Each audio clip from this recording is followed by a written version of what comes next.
Good afternoon. Meron ako dito nabiling tulingan. 2 pirasong tulingan para tanggal umay muna. Ito yung ulam na tanggal umay. So lilinisin ko muna. Ganda ko guys magtanggal ng asal. Buka mo lang ganito. Yan. Ito. Tulak mo lang to. Tinutulak ko lang yan guys. Ito. Pag tinulak mo yan, pwede mo na hugutin. Yun, no? Tapos, ito. Tanggalin natin yung buntot. Yan. Guys, nalinisan ko na. 7 banlaw. Kahit muna tayo ng mga recados.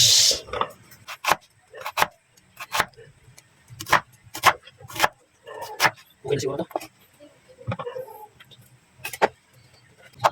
Tipid pa sa ulam. Kaya lang, bago sa mga nagda-diet. Kasi makakalakas talaga ng kanin dito. Matapos sa kanin dito itong ulam eh. Hindi ko na pipinoy yung ating buya guys. Kasi ulam din yan.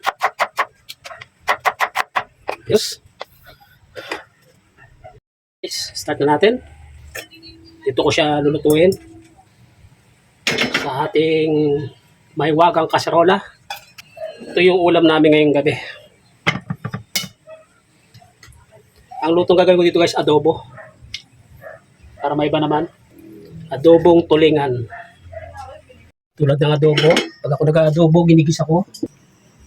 Oops. Yan, medyo mainit yung ating mantika.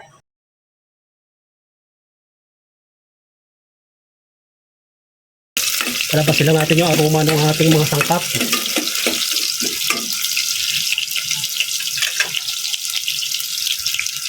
Yan, nangangamoy na.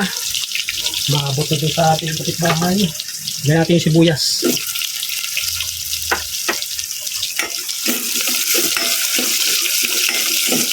Medyo malakas yung apoy. Natin. Okay.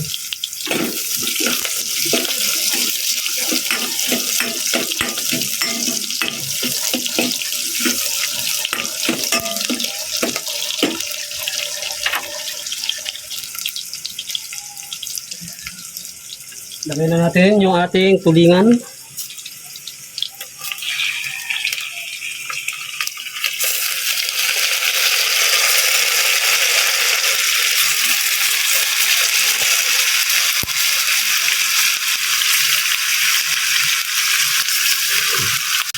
Instead na patis yung ating lalagay, toyo.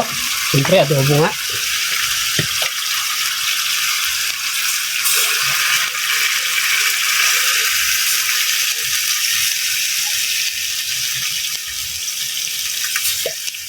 Yan. Hinala natin guys yung apoy para di mabigla maluto. Ganyan talagang tulingan. Lagyan mo ito.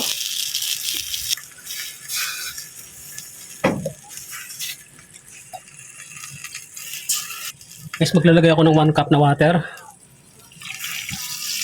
para umabot lang yung sabaw dun sa ating isda. Pero patutuyuin din naman natin yan. Medyo kulang pa.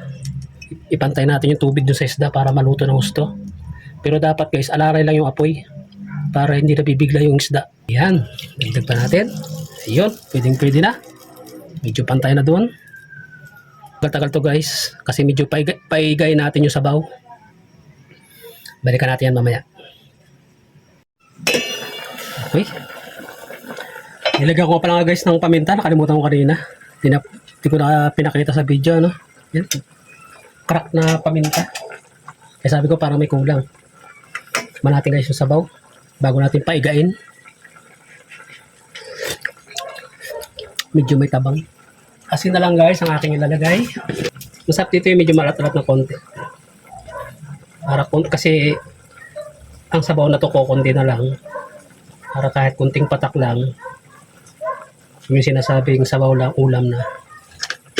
Sana yan guys yung may taba no, na baboy. May liempo sa ilalim. So wala tayo noon. Maglalagay ako guys ng pork cubes. Medyo aalat yan dahil gawa ng pork cubes. Tapos nilagyan ko pa ng asin. Kaya ang ulam na ganyan, Tipid sa ulam, malakas sa kanin. Okay, tayo na lang natin yan na kumunti yung sabaw.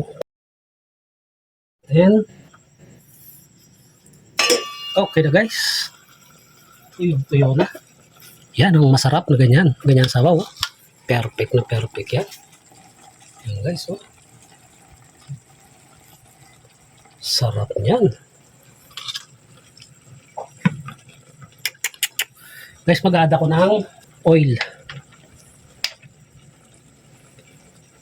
Lagyan ko siya ng konting mantika. Hindi ko na siya titikman kasi okay na yung lasa kanina. Tikman ko na. Ayan guys. Oh, pag ito ang ulam. Kurado. Okay guys. Luto na yan. Maraming salamat. Pag napanood mo tong video na to, pasuyo naman guys. Like naman. Libre po yan. At ako yung nagpapasalamat. Advance. Kung ikaw yung magsasubscribe. Okay guys, dito na lang. Ito ang ulam namin ngayong gabi.